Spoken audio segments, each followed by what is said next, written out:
Oke, assalamualaikum warahmatullahi wabarakatuh. Kembali lagi dengan saya di KRPN TV Channel. Nah, di kesempatan kali ini saya akan membahas sesuatu keilmuan ataupun edukasi tentang gendam dan hipnotis.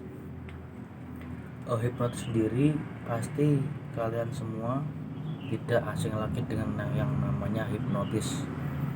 Nah, jauh sebelum hipnotis itu ada di kita, di negara kita, di Indonesia, itu sudah ada yang namanya gendam.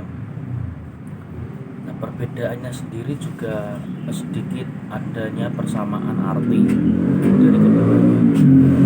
Artinya sama-sama mempengaruhi alam bawah sadar seseorang, tetapi kedua ilmu tersebut itu berbeda, sangatlah berbeda. Kalau hipnotis itu sarana ataupun ilmu untuk mempengaruhi alam bawah sadar manusia dengan cara kesepakatan. Kesepakatannya begini, kalau misalkan si A misalnya tidak mau kita hipnotis, ditanya dulu ya, misalnya si A mau nggak saya hipnotis. Kalau si A menolak, ya nggak bisa dihipnotis. Itu kalau hipnotis ya. Kalau gendam itu sama juga ilmu untuk mempengaruhi alam bawah sadar manusia dengan berbagai macam media ataupun lebih banyak medianya. Kalau hipnotis itu menggunakan sugesti, menggunakan cara bicara kita. Tetapi kalau gendam itu dia bisa lewat kejutan, dia bisa lewat tepukan, tepuk pundaknya atau apanya seperti itu.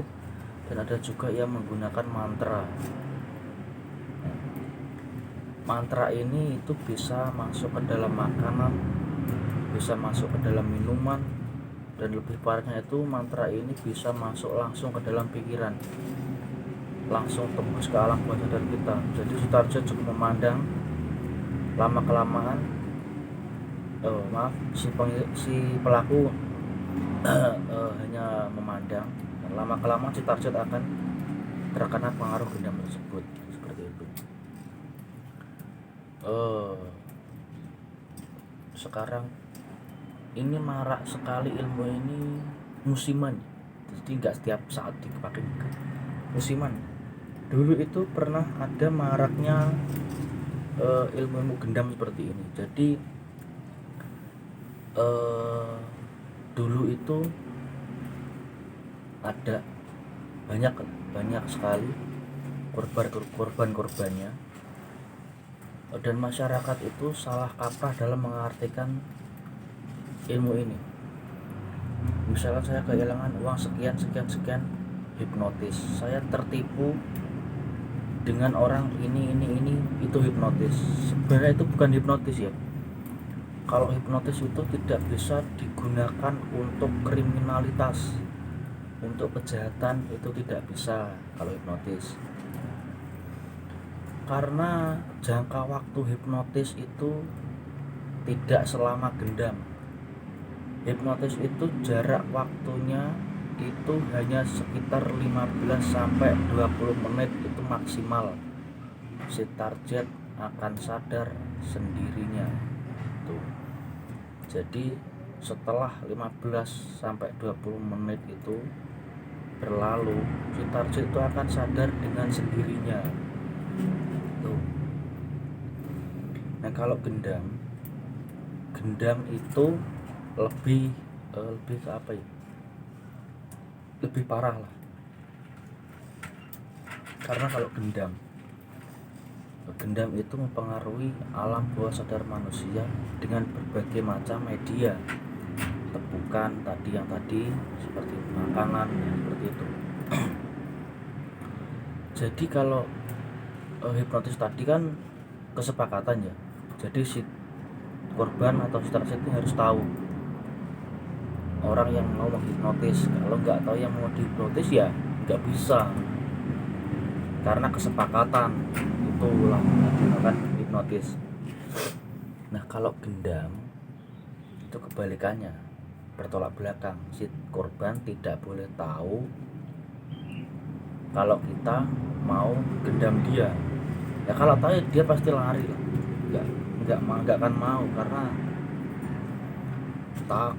rata-rata itu tahu ya, ini gendam ya, yang digunakan untuk kejahatan itu gendam, bukan hipnotis. Hipnotis itu tidak bisa digunakan untuk kriminalitas.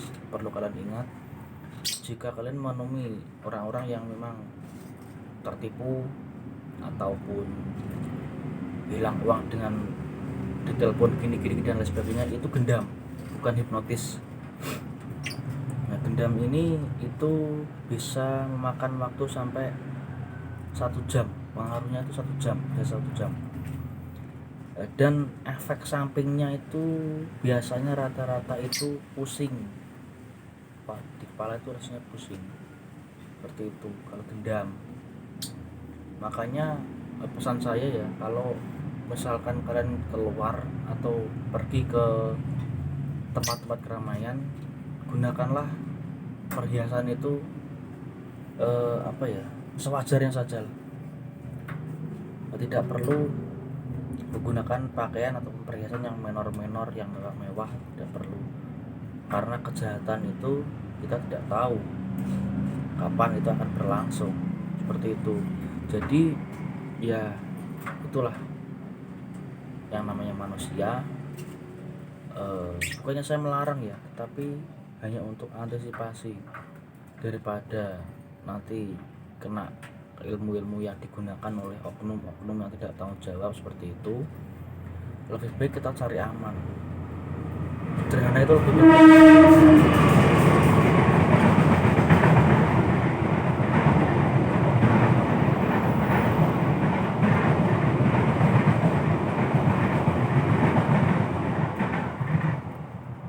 Maaf, ada sponsor lewat karena di sini dekat dengan stasiun dan rel kereta, jadi ya setiap hari seperti itu.